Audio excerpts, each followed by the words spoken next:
Google మీట్కు చేరి వచ్చినటువంటి మరి దేవుని పిల్లలకందరికీ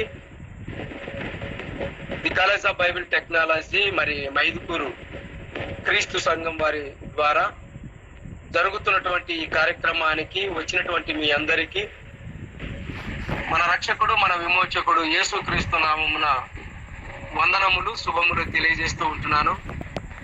ప్రాముఖ్యంగా 26వ తేదీ నిన్నటి దినము ఎగ్జామ్ రాసినటువంటి పిల్లలకందరికీ మరి ప్రత్యేకమైనటువంటి వందనాలు శుభములు తెలియజేస్తూ ఉంటున్నాను. ఎందుకంటే దేవుని వాక్యాన్ని మనము నేర్చుకొని దేవుని వాక్యములో మనము అనుక్షణము వర్ధిల్లుతూ ఉండాలి. అందుకే దేవుడు చెప్పినటువంటి మాటలు ఏంటంటే, నీ సంపాదన అంతా ఇచ్చి జ్ఞానమును సంపాదించుకోమన్నాడు. కానీ మన సంపాదన అంతా కాదు, కానీ ఏదో కొంత దాచుకొని దేవుని వాక్యాన్ని సంపాదించుకోవడానికి బైబిల్ ఎగ్జామ్ రాస్తూ దేవుని వాక్యాన్ని నేర్చుకుంటున్నటువంటి మరి ప్రతి ఒక్కరు కూడా ఈరోజు ముఖ్యమైనటువంటి ఈ పాఠాన్ని గమనించాలి. అలాగే ఆత్మీయులు సోదరులు మరి యోహాను గారు కానీ అలాగే రాము గారు కూడా వచ్చినట్టున్నారు. అలాగే మరి ప్రత్యేకించి మరి నూతనంగా రావాలనుకున్నటువంటి వారు కూడా వచ్చి మరి జనరల్ క్లాస్ లో మరి అద్భుతమైనటువంటి దేవునికి ఇష్టలైనటువంటి వారు ఎవరు అన్నటువంటి కొన్ని మాటలు మాత్రము మీకు ఈరోజు ఒక హాఫ్ అన్ అవర్ లో లేదా ఒక 35-40 నిమిషాలలో నేను ముగిస్తాను. మరి కొన్ని మాటలైనా జాగ్రత్తగా దేవుని పిల్లలు ఆలకించాలి, నేర్చుకోవాలి అని ప్రేమపూర్వకంగా కోరుతూ ఉంటున్నాను. మరి ప్రాముఖ్యంగా మరి పాఠాన్ని మనం ఆలోచన చేస్తే, ప్రపంచ మానవాళిని పుట్టించినటువంటి దేవుడు అందరినీ సమానంగా చూడాలి అని దేవుడు అనుకున్నాడు. కొందరిని ఒక విధంగా కొందరిని ఒక విధంగా పుట్టించలేదు. అందరూ నా పిల్లలే. అందుకే జగత్తు పునాది వేయబడక మునిపే అనేక మంది పిల్లలు కావాలి అని ఈ భూమి మీదకి పంపించాడు. ఈ భూమి మీదకి పంపించినటువంటి దేవుడు నా పిల్లలు నాకు ఇష్టమైనట్టుగా బ్రతకాలి, నేను నా పిల్లలను నేను ప్రేమిస్తున్నాను అని ఆయన ప్రేమను వెల్లడిపరిచాడు. ఎలా వెల్లడిపరిచాడు అంటే, 6 దినాలు ఆయన పని చేసి 7వ దినములోగా తన పనిని అంతటిని ముగించి విశ్రాంతిలోకి వెళ్ళిపోయాడు. అంటే మనమంటే ఆయనకు ఎంత ప్రేమో, మనమంటే ఆయనకు ఎంత ఇష్టమో ఇక్కడ మనకు తెలుస్తుంది. కానీ ఈరోజు చాలా మంది ఇష్టపడే వారి గురించి మాట్లాడుతూ చెబుతూ ఉంటారు. ఈయన నా ప్రాణ స్నేహితుడు, నాకు ఏమైనా చేస్తాడు, నా కోసం ప్రాణమైనా ఇస్తాడు అంటే ఎంత ఇష్టము ఉంటే కానీ, ఎంతో ఇష్టం ఉంటేనే కానీ ఆ మాట మాట్లాడరు. అంటే ప్రేమ దేవుని పిల్లలారా, మాట వరకు మనం మాట్లాడకూడదు, కానీ ఆ మాటను చివరి వరకు కాపాడుకునే వారిగా మనం ఉండాలి. ప్రారంభంలో మన ఆత్మీయ తండ్రి గారు జయశాలి పిడి సుందరరావు గారు పుట్టినరోజు జరుపుకుంటున్నప్పుడు, నిజంగా 2012లో ఆ ప్రాంతంలో పుట్టినరోజు జరుపుకుంటున్నప్పుడు అనేక మంది దైవ సేవకులు మరి ప్రాముఖ్యంగా డిప్యూటీ డైరెక్టర్స్ డాడీని ఉద్దేశించి కొన్ని మాటలు మాట్లాడేవాడు. వాళ్ళలో ఒక ఆయన మనకు బాగా తెలుసు, ఆయన సునీల్ అన్న గారు మాట్లాడుతూ ఏమన్నాడంటే, హ్యాపీ బర్త్డే చెప్పి డాడీ గారికి ఒక మాట అన్నాడు. డాడీ గారి పుట్టినరోజులో డాడీ గారు, మీరు మంగళ్ళు బ్రతకాలి, నా ఆయుష్ కూడా పోసుకొని 100 సంవత్సరాలు మీరు వర్ధిల్లాలి డాడీ గారు అని మాట్లాడాడు. మాట్లాడినప్పుడు నిజంగా అప్పుడు వింటున్నటువంటి మేము ముఖాముఖిగా చూసాము. మేము అనుకున్నాము డాడీ తర్వాత సునీల్ అన్నే మరి అద్భుతమైనటువంటి సేవకుడు, నిజంగా డాడీని ఎంతగా ప్రేమిస్తున్నాడని మేము అనుకున్నాం. ఆ తర్వాత మరుసటి రోజు సంవత్సరమే తర్వాత సంవత్సరమే నిజంగా కొన్ని అలజడులు లేచి డాడీని విడిచిపెట్టి వెళ్ళిపోవటం జరిగింది. అప్పుడు డాడీ మాట్లాడుతూ ఒక మాట అన్నాడు, ఒక సేవకుడు నా కుమారుడు ఈ మాట అన్నప్పుడు నేను ఆ రోజే నేను కొద్దిగా బాధపడ్డాను. నాన్న ఎంతవరకు నా ఆయుష్ కూడా పోల్చుకొని 100 ఏళ్ళు బ్రతుకు అన్నాడు అంటే అది చాలా సామాన్యమైన విషయం కాదు. నా ఆయుష్ను కూడా పోసుకొని 100 ఏళ్ళు బ్రతకాలి అంటే ఎంత ఇష్టం ఉంటే గాని ఆ మాట మాట్లాడరు. మరణం వరకు అలా నమ్మకంగా ఉండేవాళ్ళే మాట్లాడారు. అందుకే దేవుడికి ఇష్టమైనటువంటి వారు ఎలా ఉండాలి అంటే, పేతురు గారు ఒక అద్భుతమైనటువంటి మాట రాయించాడు. ఆ మాట మనం చూసుకుందాం బైబిల్ నుంచి. పేతురు గారు రాసినటువంటి 2వ పత్రిక 3వ అధ్యాయము 18వ వచనములో ఒక మాట చెబుతున్నాడు. ప్రాముఖ్యంగా మరి సేవకులముగా మనకు ఈ మాటలు అవసరము. అలాగే విశ్వాసంతో దేవుని వాక్యంలో వర్ధిల్లాలి, ఎదగాలి అన్నటువంటి విశ్వాసులు కూడా దేవుని పనిలో ఈ మాటలు ఖచ్చితంగా ఆలకించాలి చెబుతున్నాడు. పేతురు గారు రాసినటువంటి 2వ పత్రిక 3వ అధ్యాయము 18వ వచనంలో, మన ప్రభువును రక్షకుడునైన యేసుక్రీస్తు అనుగ్రహించు కృపయందును అన్నాడు. ఒకటి కృపయందును జ్ఞానమందును అభివృద్ధి పొందుడి. ఎందులో అభివృద్ధి పొందాలి? క్రీస్తు అనుగ్రహించు కృపయందును. క్రీస్తు మనకు ఇచ్చినటువంటి కృప, ఆయన శరీరానికి సాదృశ్యమైనటువంటి రొట్టె ద్రాక్ష రసమును, రక్తానికి సాదృశ్యమైనటువంటి ద్రాక్ష రసమును ఆయన ప్రతి వారం మనకి ఇస్తున్నాడు. అదొక కృప, అది పొందుకోవాలి. ఎక్కడ పొందుకోవాలి అంటే ఆత్మీయుల మధ్య, అలాగే సంఘములో, ఏ సంఘంలో అయితే మనం చేర్చబడ్డామో వారితో కలిసి చివరి వరకు నమ్మకంగా కలిసి ఉండాలి. రెండవది జ్ఞానం ఉంటుందో అన్నాడు. జ్ఞానం అన్నప్పుడు క్రీస్తు అంటే యేసుక్రీస్తు ప్రభువుల వారే జ్ఞానం. అభివృద్ధి పొందుడి అన్నాడు.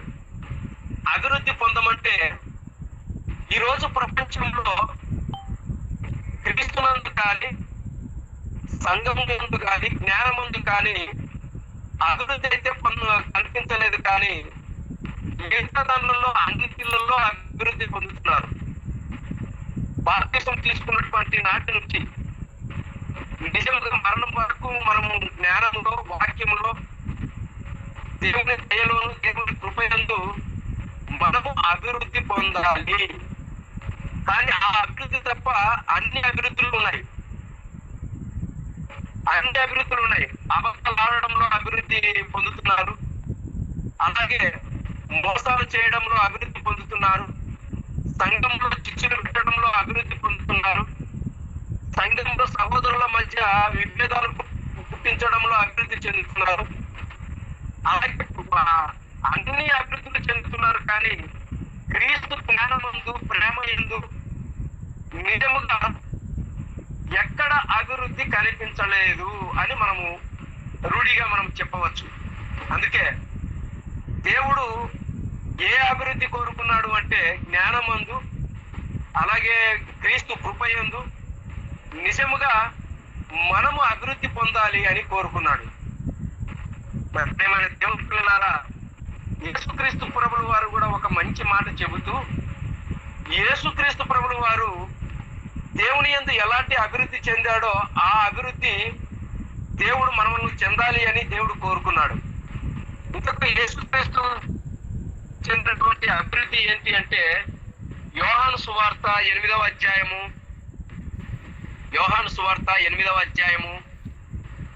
చూద్దాం అన్నమాట. యోహాను సువార్త 8వ అధ్యాయము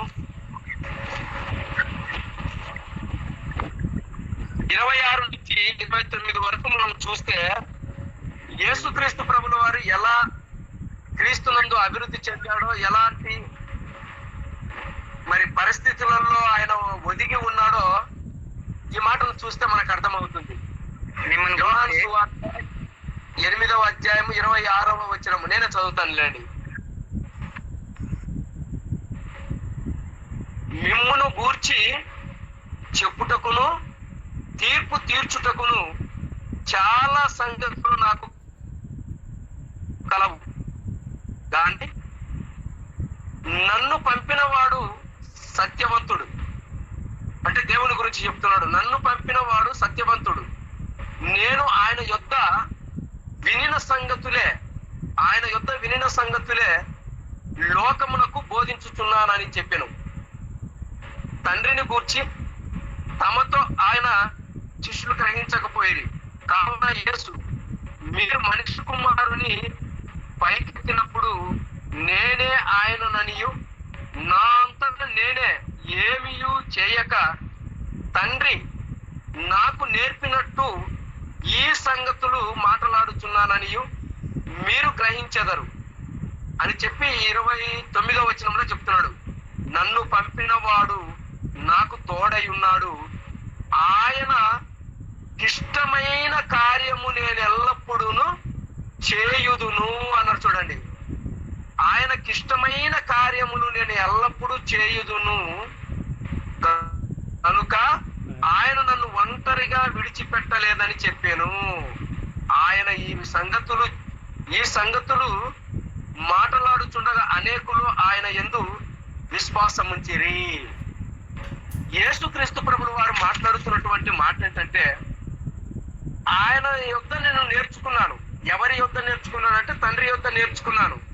చాలా మంది ఏమనుకుంటుంటారంటే యేసుక్రీస్తుకు చదువు లేదు, యేసుక్రీస్తు సన్యాసుల దగ్గర విద్యను అభ్యసించాడు, యేసుక్రీస్తుకు చదువు ఎక్కడ ఉంది అని చాలా మంది మాట్లాడేవారు. కానీ యేసుక్రీస్తుకు గురువు ఎవరు అంటే, యేసుక్రీస్తుకు నేర్పించిన వాళ్ళు ఎవరు అంటే, పరలోకంలో ఉన్నటువంటి తండ్రి దగ్గర నేర్చుకొని భూమి మీదకి వచ్చాడు. భూమి మీదకి వచ్చినటువంటి యేసుక్రీస్తు ఎలా బ్రతికాడు అంటే, దేవునికి ఇష్టమైనటువంటి కార్యములు చేయడములో మునిగిపోయాడు. అంటే ఆయన ఇష్టం లేకుండా ఏది చేయడు. అంటే ఎంత ఇష్టపడి చేశాడు అంటే, చాలా ఇష్టపడి క్రీస్తు దేవుణ్ణి ఆనందపరిచాడు. అందుకే యేసుక్రీస్తు ప్రభుల వారు బాప్తిసం తీసుకున్న వెంటనే దేవుడు కోరుకున్నటువంటి కోరిక ప్రకారంగా దేవుడు మాట్లాడినటువంటి మాట ఏంటంటే, ఈయన నా ప్రియ కుమారుడు, ఈయన యందు నేను ఆనందించుచున్నాను అన్నాడు. అంటే దేవునికి ఇష్టలైన వారిలో ఎవరున్నారు అంటే యేసుక్రీస్తు మొట్టమొదటిగా మనకు కనబడుతున్నాడు. యేసుక్రీస్తు ప్రభుల వారు మొట్టమొదటిసారిగా మనకు కనబడుతున్నాడు. ఇప్పుడు దేవునికి ఇష్టలుగా ఉండాలి అంటే మనం ఏం చేయాలి? ఏమండి, మనం ఎగ్జామ్ రాసినంత మాత్రాన, జ్ఞానము నేర్చుకున్నంత మాత్రాన దేవునికి ఇష్టలము కాదు. దేవునికి ఇష్టలముగా ఉండాలి అంటే దేవుడు రాయించినటువంటి మాటలను నేర్చుకోవడములోను, ఆ జ్ఞానములో అభివృద్ధి చెందడములోను, అభివృద్ధి చెందినటువంటి మనము ఆయనకు లోబడి నడుచుకోవడంలోనే ఆయనకు ఇష్టలుగా మనం కనబడతాం. అలా లోబడినటువంటి వ్యక్తి ఎవరైనా ఉన్నారంటే యేసుక్రీస్తు ప్రభువు వారు. ప్రతి క్షణము, ప్రతి నిమిషములో ఆయన మనకు కనబడుతూనే ఉంటాడు. అందుకే దేవుని యొద్ద నేను నేర్చుకున్నాను, ఆయనకి ఇష్టమైన కార్యములు చేయుదును అన్నాడు. ఈరోజు నిజముగా నాకు దేవుడు ఇష్టము అని చెప్పేవాళ్ళు చాలా మంది ఉన్నారు, కానీ మాటతో చెప్పి విడిచిపెట్టే వాళ్ళే ఉన్నారు, కానీ పని చేసే వాళ్ళు తక్కువ మంది ఉన్నారు. మనం ఆ జాబితాలో ఉన్నామనుకోండి, దేవునికి ఇష్టం అవుతామా? కాము. యేసుక్రీస్తు ఏ విధంగా అయితే ఇష్టడుగా ఉన్నాడు, యేసుక్రీస్తు ఏ విధముగా అయితే పని చేశాడు అంటే, నిజముగా ఆయన చేసిన పనిలో ఏమండి ఎలాంటి పనులు ఉన్నాయి అంటే, క్రీస్తు నిజంగా డైరెక్ట్ గా దేవుని యొద్ద నేర్చుకున్న వాడిగా కనబడుతున్నాడు. అలాగే దేవుని కార్యక్రమాలలో ఉన్నాడు. ఎలాంటి కార్యక్రమాలలో ఉన్నాడు అంటే, అందుకే యేసుక్రీస్తు ప్రభులు వారు మాట్లాడితే అనేక మంది ఆశ్చర్యపోయారు. మనకు తెలుసు, మార్కు సువార్త 6వ అధ్యాయము 2వ వచనములో ఉంటుంది అన్నమాట. విశ్రాంతి దినము వచ్చినప్పుడు ఆయన సమాజ మందిరములో బోధింపనారంభించెను.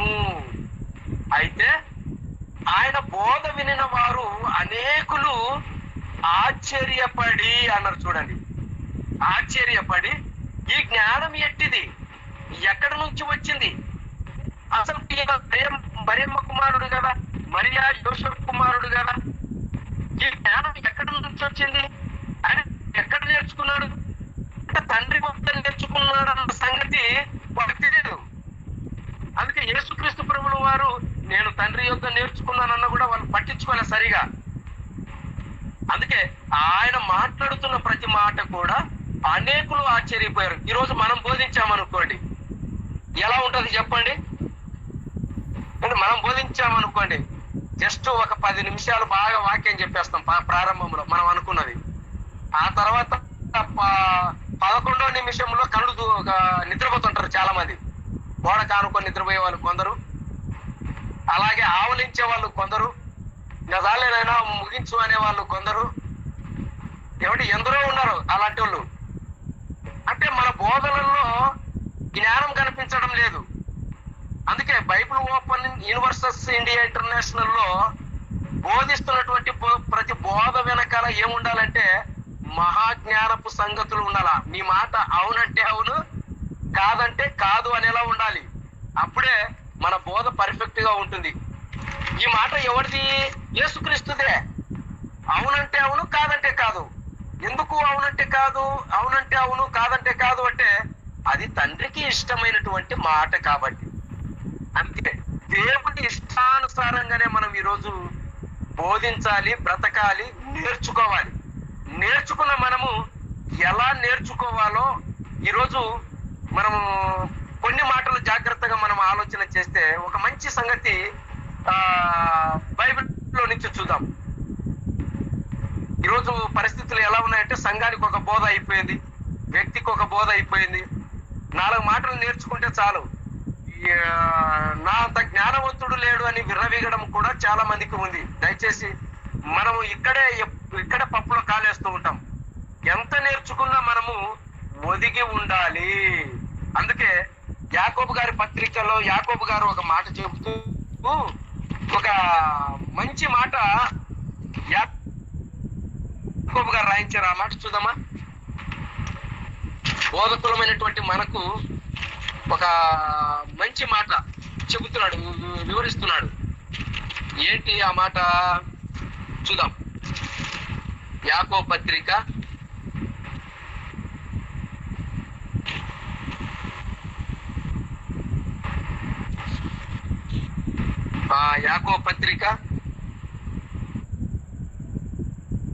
3వ అధ్యాయము ఒక మాట చెప్తున్నాడు. 3వ అధ్యాయము 1వ వచనం నుంచి చూద్దాం. నేను చదువుతాను. నా సహోదరులారా, యాకోబు గారు చెప్తున్నారు. యాకోబు గారు అనగానే ఈయన ఎవరో కాదు, యేసుక్రీస్తు స్వయంగా తమ్ముడు. ఇప్పుడు యాకోబు గారికి అర్థమైనటువంటి ఆయన క్రీస్తు విలువ అర్థమైంది, క్రీస్తు జ్ఞానం అర్థమైంది. అర్థమైనప్పుడు యాకోబు గారు రాస్తూ చెబుతున్నారు, నా సహోదరులారా అని చెప్పి ఏమంటున్నాడంటే, బోధకులమైన మనము మరీ కఠినమైన తీర్పు పొందుదుమని తెలుసుకొని మీలో అనేకులు బోధకులు కాకుండుడి అన్నాడు. చూడండి ఏమంటున్నాడు. బోధకులుగా ఉన్నటువంటి వారు ఎవరైనా సరే, బోధకులము అయ్యే ముందు ఏం చేయాలి అంటే, నీ మాట అవునంటే అవును, కాదంటే కాదు. అంటే ఒక క్రీస్తులా ఉండాలి. అలాగే క్రీస్తు తర్వాత క్రీస్తును పోలి నడుచుకున్నటువంటి మహానుభావుడు, భక్తుడు ఎవరైనా ఉన్నారంటే పౌలు గారు. ఆ తర్వాత అపోస్తలులు అందరు కూడా, పేతురు గారు కానీ మిగతా వాళ్ళు అందరూ కూడా ఎంతగా దేవుణ్ణి ప్రేమించారు అంటే ఆయన ప్రేమలో ఆయనకి ఇష్టమైనటువంటి కార్యక్రమాలు చేస్తూ దేవునికి ఇష్టమైనటువంటి మరి వ్యక్తులుగా వాళ్ళందరూ కనబడ్డారు. వాళ్ళనే మనం మాదిరిగా పెట్టుకోవాలి. పౌలు గారు క్రీస్తు గారిని మనం మాదిరిగా పెట్టుకోవచ్చు. అందుకే బాప్తిసం తీసుకున్నప్పుడు మనం చెప్తూ ఉంటాం, మేము కూడా చెప్తూ ఉంటాం, ఆయన ఎవరినైనా మీరు మాదిరిగా పెట్టుకోవాలి అంటే క్రీస్తులో గాని దేవునిలో గాని నమ్మకంగా చివరి వరకు ఏ వ్యక్తి అయితే బ్రతుకుతాడో ఆ వ్యక్తిని మనం నమ్మకంగా పెట్టుకోవాలి, మాదిరిగా పెట్టుకోవాలి. అంతే తప్ప ఇప్పుడు మేము బాప్తిస్మం ఇస్తున్నాం కదా అని చెప్పేసి మమ్మల్ని మాదిరిగా పెట్టుకోకూడదు. ఎందుకంటే రేపు భవిష్యత్తులో మేము తప్పిపోవచ్చు. ఒకవేళ మేము తప్పిపోకోకుండా భవిష్యత్తులో మేము ప్రారంభం నుంచి దేవునిలో చక్కగా మేము బ్రతుకుతుంటే మమ్మల్ని మాదిరిగా పెట్టుకోవచ్చు అని చెప్తూ ఉంటాం.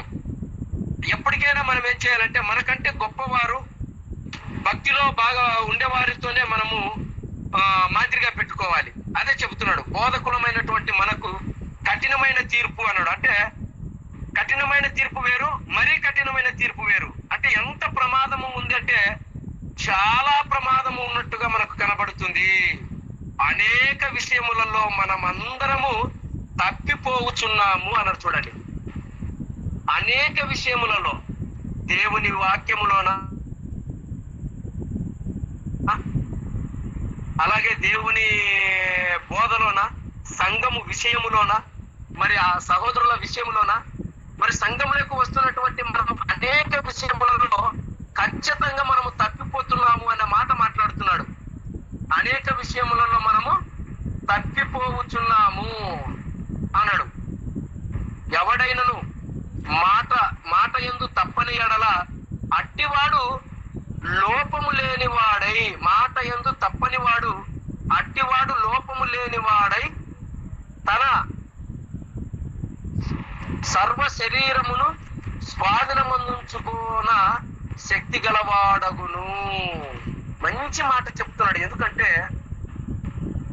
మాట తప్పని వాడు ఎలా ఉంటాడు అంటే తన శరీరాన్ని కూడా చక్కగా తను చెప్పినట్టుగా మలుచుకోగలడు. ఎప్పుడైతే మనం మాట తప్పామో నిజంగా ఏమైపోతాము అంటే మన శరీరం అంతా కూడా దారి తప్పిపోతుంది. దీనికి ఉదాహరణ ఒక మాట మన ఆత్మీయ తండ్రి గారు చెప్పేవారు. ఏమని చెప్పేవారంటే, ఒక అబద్ధం ఆడామనుకోండి, ఒక్క అబద్ధం ఆడితే ఆ అబద్ధాన్ని కప్పిపుచ్చుకోవడానికి 100 అబద్ధాలు ఆడాల్సింది వస్తుంది అంటాడు. అంటే అలాంటి వాళ్ళు ఎవరెవరు అంటే సేవకులే ఎక్కువ ఉన్నారు. అబద్ధం ఆడి కప్పిపుచ్చుకోవడానికి చాలా అబద్ధాలు ఆడాల్సింది వస్తుంది. ఒక తప్పు చేసి ఆ తప్పు కప్పిపుచ్చుకోవడానికి 100 తప్పులు చేయాల్సింది వస్తుంది. అంటే ఎంత ప్రమాదం ఉందంటే చాలా ప్రమాదం ఉంది. ఇలాంటి ప్రమాదాలలో, ఇలాంటి పరిస్థితులలో మనం ఇలా తప్పులు చేసుకుంటూ పోతే దేవునికి ఇష్టలుగా ఉంటామా? మనము దేవునికి ఇష్టలుగా ఉండము. దేవునికి ఇష్టలుగా ఉన్నాం అనుకోండి, మనం ఏం చేస్తామంటే మన శరీరాన్ని కంట్రోల్లో పెట్టుకుంటాము, మన మాట కంట్రోల్లో పెట్టుకుంటాము, మన నాలుకను కంట్రోల్లో పెట్టుకుంటాము. ఆ తర్వాత కింద చదివితే అవయవములలో చిన్నదైనటువంటి నాలుక బహుగా ఆదిరిపడును, దానిని కంట్రోల్ చేయలేక ఈరోజు ఎంతో మంది తప్పిపోతున్నారు అని చెప్తాడు యాకోబు గారు. అంటే మన బోధ యందు మనం ఎలా ఉండాలి అంటే నమ్మకంగా ఉండాలి. ఒకటి నేర్చుకోవాలి, 2 జ్ఞానంలో అభివృద్ధి చెందాలి. వీటి యందు అభివృద్ధి చెందాలి. కానీ ఆ విషయములలో అభివృద్ధి చెందకుండా ఈరోజు ప్రపంచంలో ఉన్నటువంటి చాలా మంది క్రైస్తవులు కానీ బోధకులు కానీ అబద్ధాలతో అభివృద్ధిలోకి వెళ్ళిపోతున్నారు. కానీ అది నిజంగా మన జీవితానికి సరైనది కాదు, మంచిది కాదు. అందుకే మన మాట అవునంటే అవును, కాదంటే కాదు అనేటట్టు ఉండాలి. అందుకే చెబుతున్నాడు యాకోబు గారు చెప్తున్నటువంటి మాట, మనము నిజంగా మన బోధనలో కరెక్ట్ గా ఉండాలి, గ్యారెంటీగా ఉండాలి. మనమే కొందరి బోధకులను చూసి అనుకుంటుంటాం కదా, ఈయన గ్యారెంటీగా పరలోకానికి వెళ్తాడబ్బా అనుకుంటుంటాం. కానీ ఆయన పరలోకానికి వెళ్తాడో లేదో ఎవరు చెప్పాలి అంటే దేవుడు చెప్పాలి. అందుకే చెప్తున్నాడు, వారికి మనకు కఠినమైన తీర్పు, బోధకులకు మరీ కఠినమైన తీర్పు. అంటే అస్సలకు మనమే సరిగా, విశ్వాసులమే సరిగా ఉండలేము, చిన్న చిన్న అబద్ధాలు ఆడేస్తుంటాం. అంటే ఇప్పుడు బోధకుడు ఏం చేస్తున్నాడు చెప్పండి? ఒక సంఘాన్ని నడిపించేవాడు ఏమైపోతున్నాడంటే నమ్మకంగా దేవునికి కనిపించడం లేదు, ఇష్టలుగా కనిపించడం లేదు. ఇష్టలుగా కనిపించకపోతే మరీ కఠినమైన తీర్పు. అందుకే ఒక విషయము చాలా మంది వాక్యాన్ని నేర్చుకున్న తర్వాత నేను చెప్పాలి అని చాలా మంది ఆలోచన చేస్తూ ఉంటారు. చెబుతున్నప్పుడు నిజంగా అక్కడ మనం ముందున్నటువంటి 30 మంది కావచ్చు, ఒక 100 మంది కావచ్చు ప్రజలు, ఈ 30-40 మంది ముందే నేను వాక్యం బోధిస్తున్నాను అనుకుంటే పొరపాటు. మనతో పాటు ఈ 30-40 మందితో పాటు మరొక న్యాయవాది అక్కడ ఉంటాడు. ఎవరు ఆ న్యాయవాది? ఆ న్యాయవాది ఎవరో మనకు తెలియాలి. మనం ఏదన్నా పొరపాటు మాట్లాడితే అక్కడ గమనించేది ఒక న్యాయవాది ఉంటాడు. ఆయన ముందు మనం మాట్లాడుతున్నాం అన్నటువంటి ముందు దైవ సేవకులుగా మరి బోధించేవారుగా ముందు జాగ్రత్త పడాలి. అందుకే చెప్తాడు, తిమోతి పత్రికలో చెప్తాడు అన్నమాట. తిమోతికి రాసినటువంటి 2వ పత్రిక 2వ అధ్యాయము చూద్దాం, అన్నమాట చూద్దాము.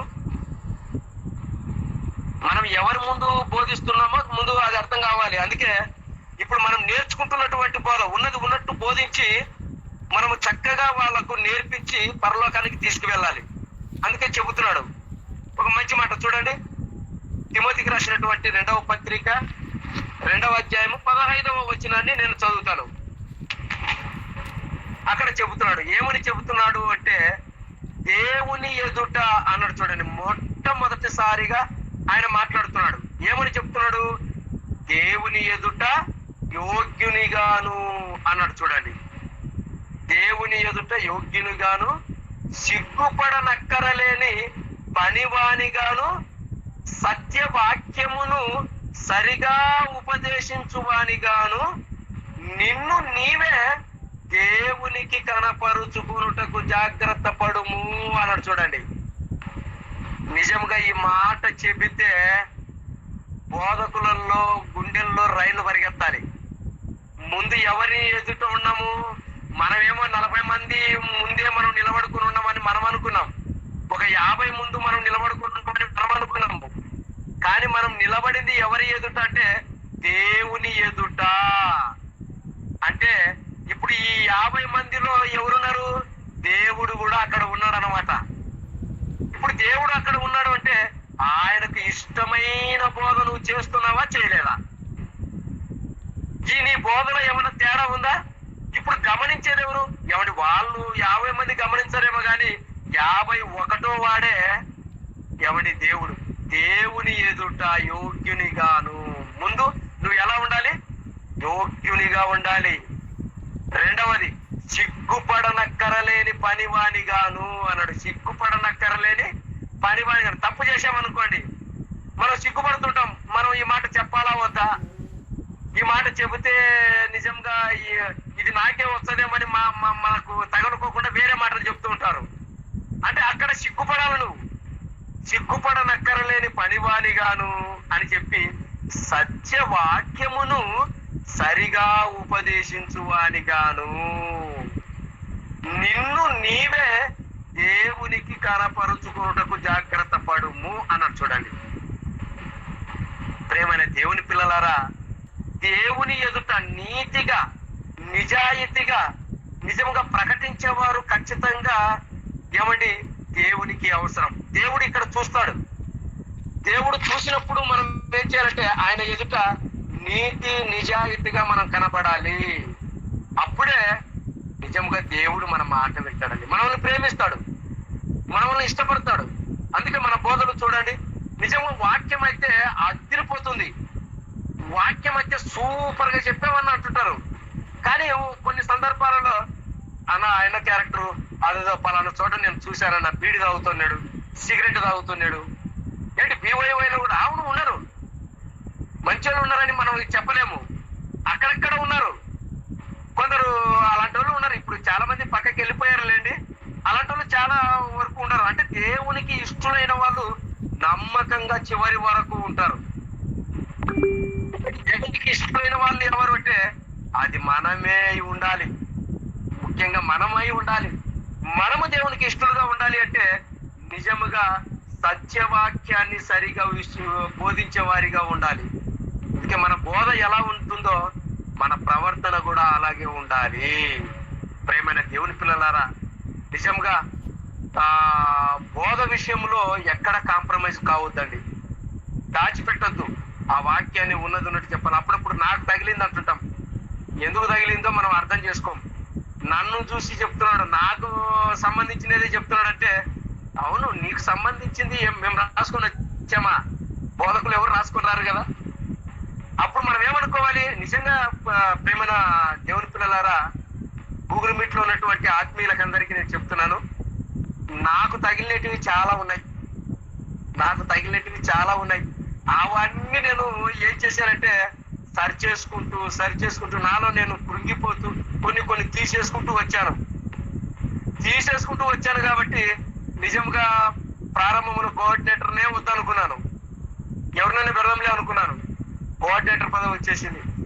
ఆ తర్వాత ప్రిన్సిపాల్ అంటే అస్సలు వద్దని చెప్పాను. 2 సంవత్సరాలున్న అవకాశం ఏంటంటే లేదని బలవంతంగా నన్ను తీసుకొచ్చి ప్రిన్సిపాల్ గా కూర్చోబెట్టారు. నిజంగా ఎందుకు కూర్చోబెట్టారు చెప్పండి? ఎందుకు కూర్చోబెట్టారు? ఏమండి, నిజంగా నా గురించి చెప్పే వాళ్ళు కొందరన్నా ఉంటారు కదా, లేదు ఈయనైతే బాగా చేస్తున్నాడని ఎవరో గమనించి మనకిచ్చారు. అంటే దేవుడు గుర్తించి ఇచ్చాడు. అంటే దేవుడు గుర్తించి ఇచ్చేంత వరకు మనం ఆగాలి. ఏదైనా సరే అది దేవునికి ఇష్టమైతేనే హెచ్చించుకుంటూ వెళ్ళిపోతాడు.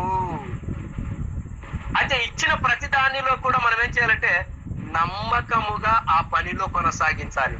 అందుకే మరొక మాట యోహాను సువార్తలో ఒక మాట ఉంటుంది.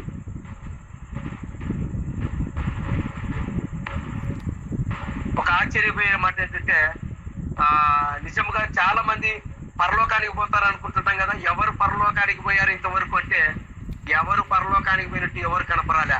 అందుకే అక్కడ చెప్తున్నాడు, ఆ పరలోకానికి పోయిన వాళ్ళు ఎవరంటే ఒక యేసుక్రీస్తు ప్రభుల వారే. అంటే యోహాను సువార్త 3:13 ఒక మాట చెప్తాడు, పరలోకము నుండి దిగి వచ్చిన వాడే పరలోకమునకు ఎక్కిపోయిన వాడు ఆయనే అంటాడు. అంటే అంత గొప్పగా నమ్మకంగా దేవునికి ఇష్టడిగా భూమి మీద జీవించినటువంటి, దేవుని మాటల ప్రకారంగా నడుచుకున్నటువంటి యేసుక్రీస్తు ప్రభువులు పదే మనకు కనబడుతూ ఉంటాడు.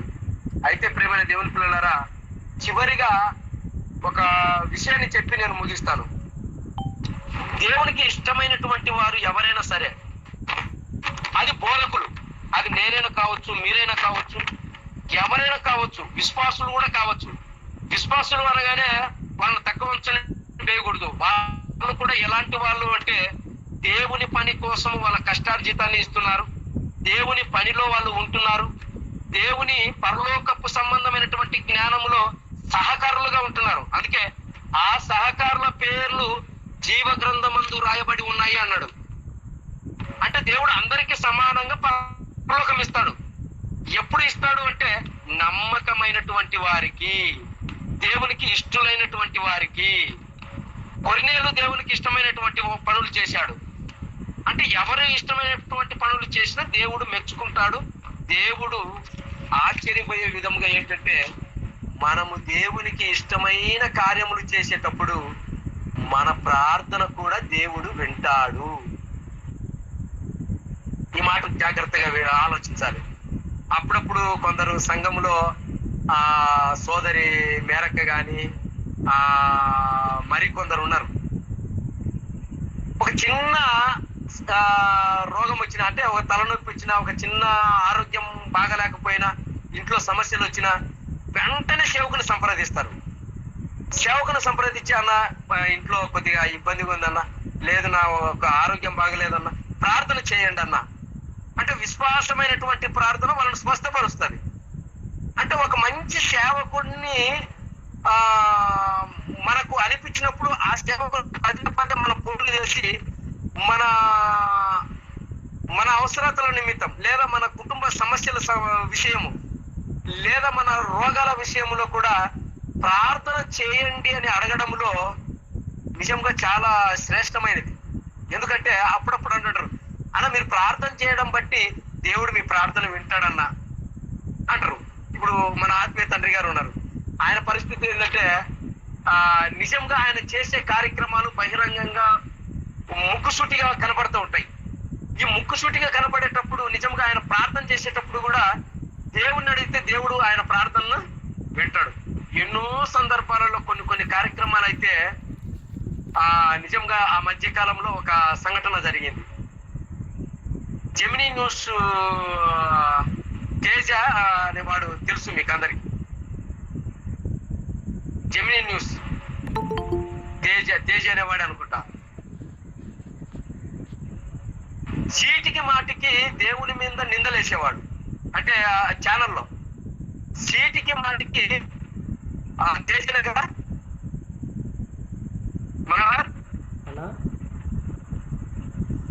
తేజనే సాయి అనుకుంటానా, సాయి అనుకుంటానా. సాయి క్షమించాలి సాయి వెరీ గుడ్. తేజ కాదు సాయి చెప్పాడు, ఒరే నువ్వు అడ్రస్ లేకుండా పోతావు, నువ్వు దేవుని మీద తిరగబడుతున్నావు, లేనిటివి సృష్టిస్తున్నాడు. అలాంటి వ్యక్తికి మాట్లాడాడు. ఆ తర్వాత డాడీ గారు చెప్పినటువంటి ఆ సంవత్సరంలోనే అతని పరిస్థితి బాగాలేక అతని ఉద్యోగం నుంచి తీసి పారేసేశారు. నిజంగా ఆ రోజు సెన్సేషనల్. అంటే మేము డైలీ డాడీ మాటలు వింటున్నాం కాబట్టి మాకు తెలుసు అవన్నీ. అట్లా అవే కాకుండా ఇంకా కొన్ని ఉన్నాయి. అమెరికా జాగ్రత్త అని హెచ్చరిక చేసినప్పుడు రాజ్యాలలోనే కొన్ని సమస్యలు క్రియేట్ అయినాయి. అంటే ఒక దైవప్పుడు ఉన్నతమైనటువంటి దేవునికి ఇష్టమైన కార్యక్రమాలు చేస్తూ దేవునికి ఇష్టమైనటువంటి పనులు చేసే వాళ్ళు ప్రార్థన చేసిన కూడా వింటాడు. అందుకే క్రీస్తు సంఘములన్నీ ఎవరికి అనారోగ్యం వచ్చినా వెంటనే ప్రార్థనలో పెట్టేస్తారు. ఎందుకు ప్రార్థనలో పెడుతున్నారు అంటే అందులో చాలా మంది దేవునికి ఇష్టమైనటువంటి వాళ్ళు ఉన్నారు. క్రీస్తు సంఘములో యథార్థముగా ప్రార్థన చేసేవాళ్ళు, దేవునికి న్యాయవంతంగా ప్రార్థన చేసేవాళ్ళు, సత్యములో బ్రతికే వాళ్ళు ప్రార్థన చేస్తే దేవుడు మన మనవి వింటాడు. అలాంటి ఒక సందర్భాన్ని చూసుకొని మనం ముగిస్తాము. ఒక సందర్భాన్ని మనకు బాగా తెలిసినటువంటి సందర్భమే. మరి దేవునికి ఇష్టమైనటువంటి ఒక ఆయన ఉన్నాడు, ఆయనే అబ్రహాం గారు. 18వ అధ్యాయం 17వ వచనం ఆదికాండం. ముగించుకుందాంలేండి, నేను ముగిస్తాను. 18వ అధ్యాయము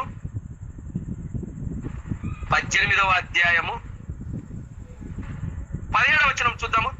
అప్పుడు యెహోవా, నేను చేయబో కార్యము అబ్రహామునకు దాచెదనా.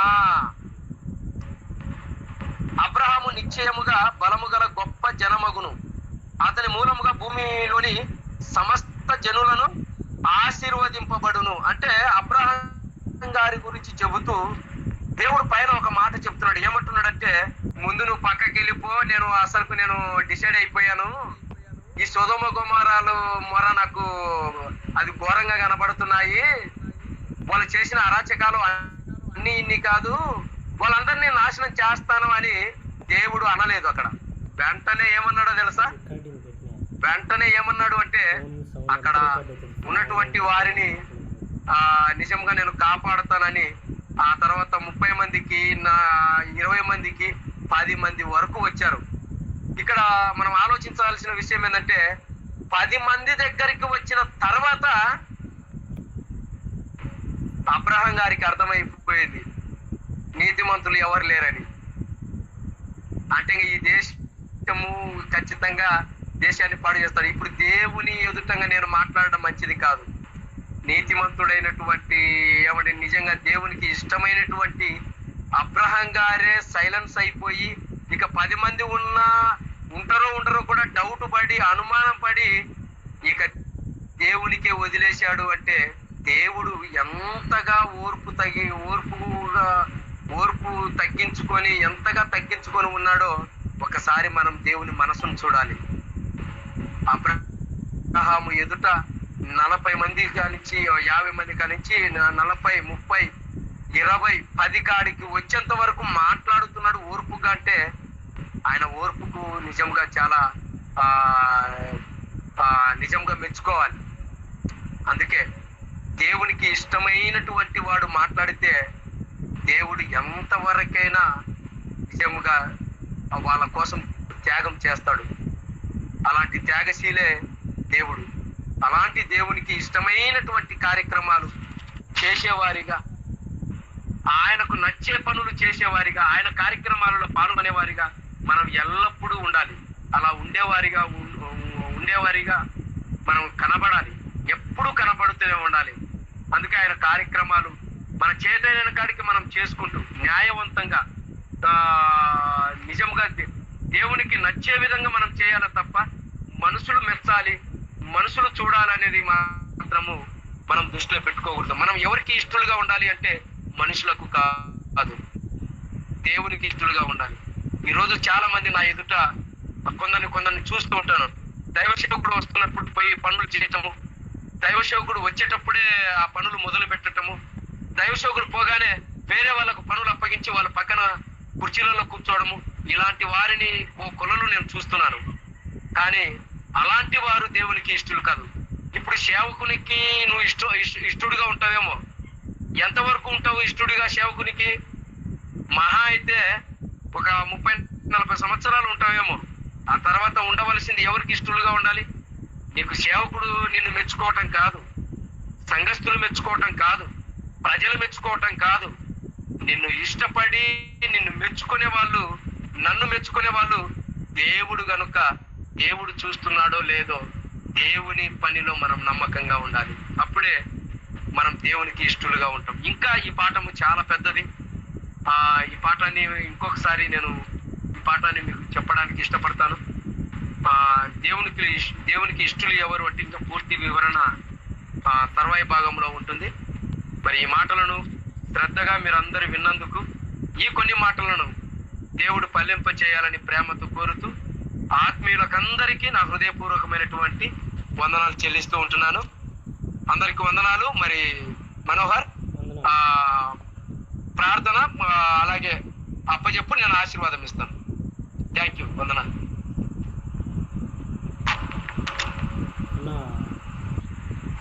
పెద్దలు రమా అని నేమ్ ఉందన్న, ప్రార్థిస్తారన్నా? చివరి ప్రార్థన చేస్తారా?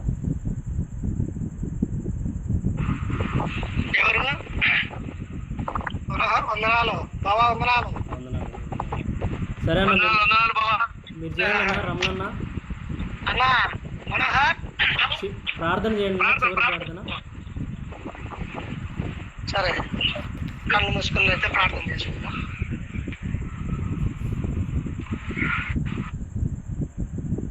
మమ్మల్ని మిక్కిలిగా ప్రేమించిన మా ప్రియ పరలోకపు తండ్రి, అయ్యా ఈ రాత్రి కాల సమయంలో గూగుల్ మీట్ ద్వారా మేమందరం కలుసుకొని నా తండ్రి కొన్ని మాటలు లాగా నీ మాటలు విన్నాం నా తండ్రి. తండ్రి, భూమి మీద ఎవరైతే నీకు ఇష్టలుగా బ్రతుకుతారో వారే నీ రాజ్యానికి వారసులని నీ దైవ సేవకుని ద్వారా తెలియపరిచిన్నాం నైనా. కానీ ఎవరో ఈ భూమి మీద ఎవరి మెప్పు కోసము మేము బ్రతకగా నాయన, నీ వాక్యానుసారంగా జీవించి తండ్రి నీ ఉన్న లోకానికి మేమందరం వారసులయ్యే భాగ్యముడిగా తెచ్చామని వేడుకుంటున్నాను తండ్రి. రేపు జరగబోయే నా తండ్రి కార్యక్రమంలో ఆదివారం కనుక నా తండ్రి మేమంతా నా తండ్రి సంఘం అంతా కూడుకొని నా తండ్రి మాలో ఎలాంటి నా తండ్రి భేదములు అపవాది చేత కలగజేయక నా తండ్రి మేమందరం ఐకమత్యంగా కూడుకొని నా తండ్రి నీ ప్రియకుమారిని శరీరంలోనూ రక్తంలోనూ మేమందరం పాలుపంపులు పొంది నా తండ్రి ఈ భూమి మీద మేమందరం నీకు ఇష్టలుగా జీవించి నా తండ్రి నీకు మహిమకరంగా ఈ భూమి మీద ఉండలాగున మాకు కృప తెచ్చామని వేడుకుంటూ నీ ప్రియకుమారుడు మా రక్షకుడు యేసుక్రీస్తు నామమున ప్రార్థన అడిగి వేడుకుంటున్నాను నా తండ్రి. ఆమేన్. ఆశీర్వాదం తీసుకున్నాము. మన కన్న తండ్రి అయిన దేవుని ప్రేమ, ఆయన కుమారుడైన యేసుక్రీస్తు కృప, పరిశుద్ధాత్మ అన్యోన్య సహవాసం, సమాధానము చేరి వచ్చినటువంటి గూగుల్ మీట్ లో ఉన్నటువంటి దేవుని పిల్లలకందరికీ, వారి కుటుంబాలకు, అలాగే క్రీస్తు సంఘం మైదుకూరు సంఘము వారికి, అలాగే ఆలగడ్డ, అలాగే ప్రొద్దుటూరు, ఎర్రగుంట్ల, కడప జిల్లాలో ఉన్నటువంటి కాలేజీలన్నిటికీ, అలాగే పరిశుద్ధులకు అందరికీ సదాకాలం తోడై ఉండును గాక. ఆమేన్. అందరికి వందనాలు.